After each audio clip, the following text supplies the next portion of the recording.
আসসালামু আলাইকুম dear learners. আজকে আমাদের সেকেন্ড ক্লাস। আমরা প্রথম ক্লাসে যেটা করেছি সেটা হচ্ছে অ্যালফাবেটের প্রনাউন্সিয়েশন সঠিকভাবে শিখেছি। আমরা আজকে যেটা শিখব সেটা হচ্ছে সেকেন্ড ক্লাসে আমরা পার্সন সম্পর্কে ধারণা নিব।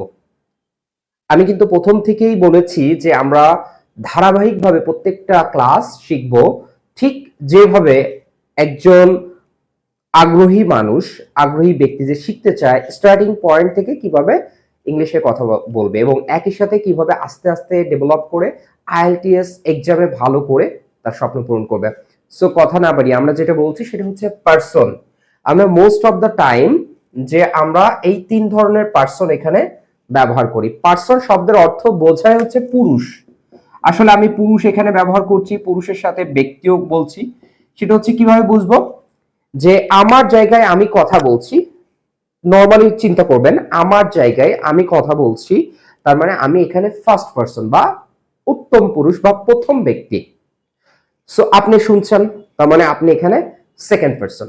যেই বিষয় নিয়ে কথা বলছি বা যাদের নিয়ে কথা বলছি, যারা আমাদের দুইজনের মাঝে নেই বা দুইটা পক্ষের মাঝে নেই, তৃতীয় কোনো পক্ষ, তাদেরকে বলবো থার্ড পারসন। বুঝতে পারছেন? সো আমি যদি আমার জায়গায় একজন কথা বলি তাহলে আমি ফার্স্ট পারসন সিঙ্গুলার নাম্বার। আমি আমার জায়গায় যদি কয়েকজন মিলে কথা বলি, মানে আমরা হয়ে যায়, তখন ফার্স্ট পারসন প্লুরাল নাম্বার। ঠিক আপনি যেমন শুনছেন আপনার জায়গা থেকে, সেই ক্ষেত্রে আপনি যদি একা শোনেন তাহলে আপনার জায়গায় আপনি সেকেন্ড পারসন সিঙ্গুলার নাম্বার। যদি আপনারা কয়েকজন মিলে শোনেন তাহলে আপনারা সেকেন্ড পারসন প্লুরাল নাম্বার। এবার যার সম্পর্কে বলছি সে যদি একজন ব্যক্তি হয় তাহলে সেই ক্ষেত্রে থার্ড পারসন সিঙ্গুলার নাম্বার হবে। আর যদি সেই ব্যক্তিগুলো অনেকগুলো ব্যক্তি হয়, অনেক জন হয়, তাহলে সেই ক্ষেত্রে থার্ড পারসন প্লুরাল নাম্বার হবে। তাহলে প্রত্যেকটার অর্থ কি এখানে একদম সহজ ভাবে দেওয়া, যে ফার্স্ট পারসন সিঙ্গুলার নাম্বারের ক্ষেত্রে আমরা আই ব্যবহার করব, যেটার অর্থ আমি বোঝাই। ফার্স্ট পারসন প্লুরাল নাম্বার যেটা আছে সেটা হচ্ছে উই, সেটার অর্থ আমরা।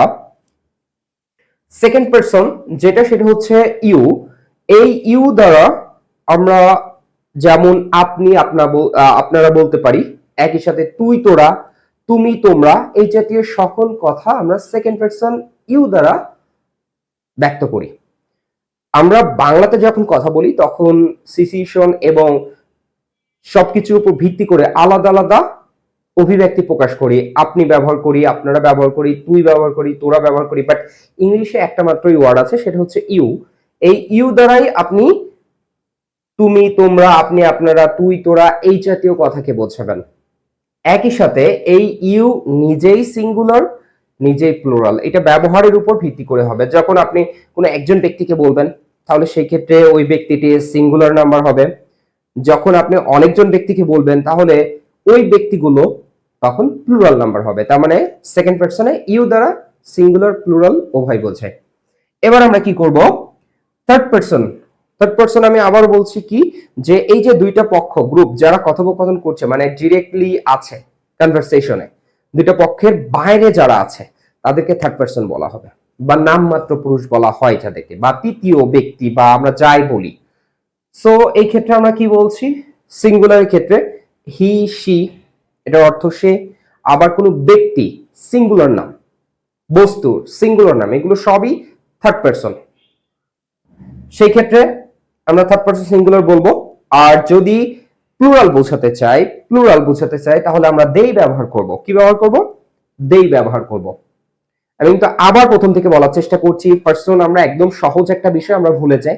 আমরা একটু জাস্ট কনসেপ্ট নিব বাস্তবতা দিয়ে। সেটা হচ্ছে আপনার জায়গা যখন আপনি কথা বলবেন তখন আপনি ফার্স্ট পারসন, যাকে উদ্দেশ্য করে, মানে যাকে সামনে নিয়ে বা উদ্দেশ্য করে কথা বলছেন বা যাদের উদ্দেশ্য করে কথা বলছেন সে সেকেন্ড পারসন। যারা আপনার এই শ্রোতার ভিতরে নেই, কথা কনভারসেশনের ভিতরে নেই, আউটে আছে, যাদের সম্পর্কে বলছেন তারা হচ্ছে থার্ড পারসন। এই ক্ষেত্রে আপনি যদি একজন ব্যক্তি বলেন সিঙ্গুলার হবে, যদি অনেকজন বলেন তাহলে প্লুরাল হবে। যে ব্যক্তি শুনছে সে যদি একজন হয় সিঙ্গুলার হবে, অনেকজন হলে প্লুরাল হবে। ঠিক থার্ড পারসনের ক্ষেত্রেও এরকম, যদি একজন ব্যক্তি সম্পর্কে বলা হয় সিঙ্গুলার হবে, অনেকজন ব্যক্তি সম্পর্কে বলা হলে প্লুরাল হবে। তাহলে খুব সহজে বাস্তবতার উপর ভিত্তি করে কিন্তু আমরা পারসনকে মনে রাখতে পারি। এটা আলাদাভাবে ব্রেইনের উপর চাপ দিয়ে মনে রাখার কোনো বিষয়বস্তু নেই। সো এটা সেকেন্ড ক্লাস, পার্সন সম্পর্কে আমরা জেনে নিলাম। নেক্সট যে ক্লাসটা হবে সেটা দেখব এই পার্সনগুলোর সাথে বি ভার্ব কিভাবে যুক্ত হয়ে অর্থ প্রকাশ করে। আমরা কিন্তু প্রথমে অ্যালফাবেট শিখেছি, অ্যালফাবেটের সাথে আমরা এখন পার্সন শিখলাম, পরবর্তী ক্লাস বি ভার্ব শিখবো এবং তার পরবর্তী ক্লাস এই বি ভার্বের সাথে এই পার্সনগুলো কিভাবে যুক্ত হয়ে অর্থ প্রকাশ করে এইটা ধারাবাহিকভাবে শিখবো। এবং next class have verb, do verb, modal auxiliary verb, এভাবে প্রতিটি ক্লাস ধারাবাহিকভাবে আমি শেখানোর চেষ্টা করব, ঠিক আমি যেভাবে শিখেছি। সো ভিডিওটি অবশ্যই যদি ভালো লাগে, ক্লাসটি যদি ভালো লাগে অবশ্যই লাইক করবেন, কমেন্টস করবেন আর শেয়ার করে রাখতে পারেন। আর যদি সাবস্ক্রাইব না করেন অবশ্যই সাবস্ক্রাইব করবেন। ফেসবুকে ফলো না দিলে ফলো দিবেন, লাইক দিবেন, আমাদের সঙ্গে থাকবেন। মিস্টার বেসিক বাবু আছে আপনার সঙ্গে সব সময় আপনার স্বপ্ন পূরণে একটু হলেও অনুপ্রেরণা যোগাবে। ধন্যবাদ সবাইকে। আসসালামু আলাইকুম।